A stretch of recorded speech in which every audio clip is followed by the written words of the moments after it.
The children of Israel once again did evil in the sight of the Lord, and he delivered them into the hands of the Philistines for 40 years. There was a man named Manoah from the tribe of Dan, whose wife was barren. One day, the angel of the Lord appeared to her and said, "You shall conceive and bear a son. Now, be careful not to drink wine or strong drink or eat anything unclean.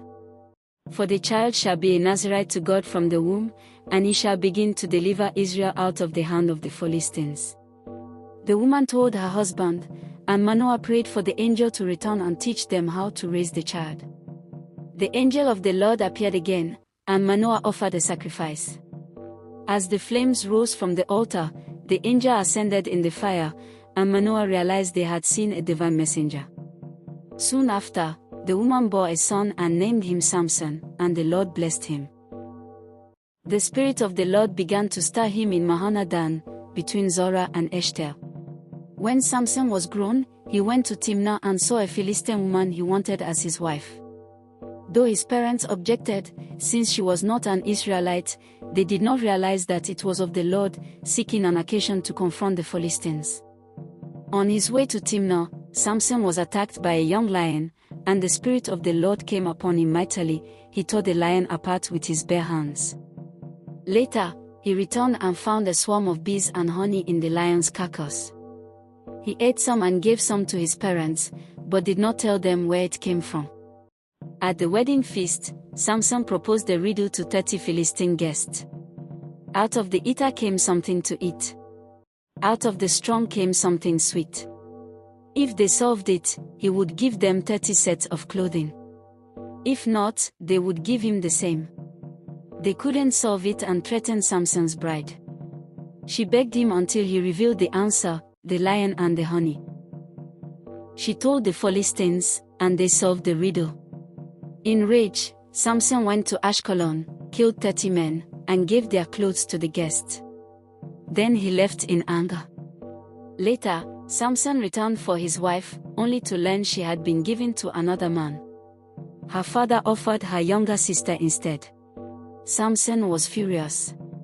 He caught 300 foxes, tied torches between their tails, and sent them into the Philistine fields, burning their grain, vineyards, and olive groves.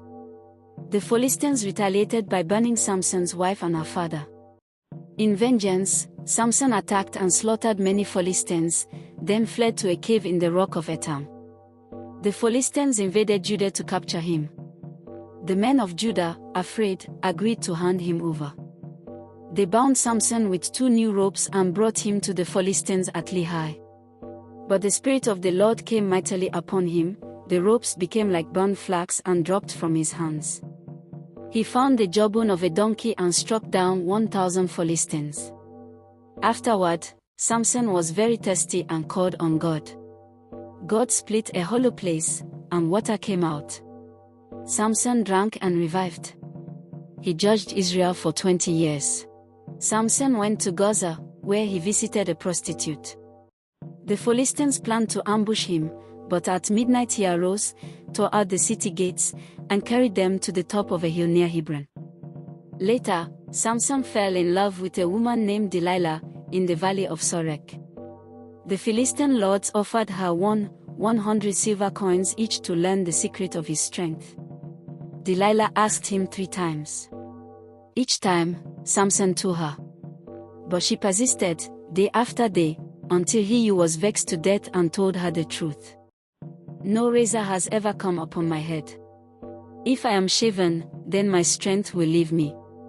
Delilah lulled him to sleep, had his hair cut, and his strength left him. The Philistines seized him, gouged out his eyes, and bound him in bronze shackles, forcing him to grind grain in prison. But his hair began to grow again. The Philistines held a great feast in the temple of Dagon, praising their God for capturing Samson. They brought him out for entertainment. Samson asked to be placed between the 2 central pillars. He prayed, "O Lord God, remember me, I pray. Strengthen me just this once, O God, that I may with one blow take vengeance on the Philistines for my 2 eyes." Then, with all his might, Samson pushed the pillars, and the temple collapsed, killing all the lords and the people, about 3,000 men and women. So the dead that he killed at his death were more than he had killed in his life. His family took his body and buried him in the tomb of Manoah his father, between Zorah and Eshtaol. He had judged Israel for 20 years.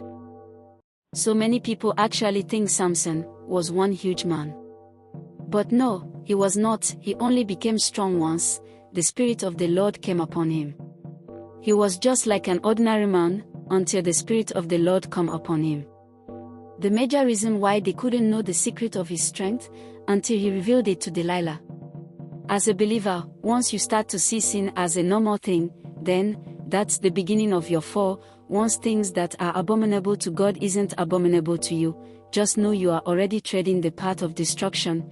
That's why it's very important to always examine yourself and don't joke with your fellowship with God. Because it is in your communion with God that you can know your stand with Him. Thanks for watching. I'm sure you've been blessed by the video. Please do well to like, share, and subscribe.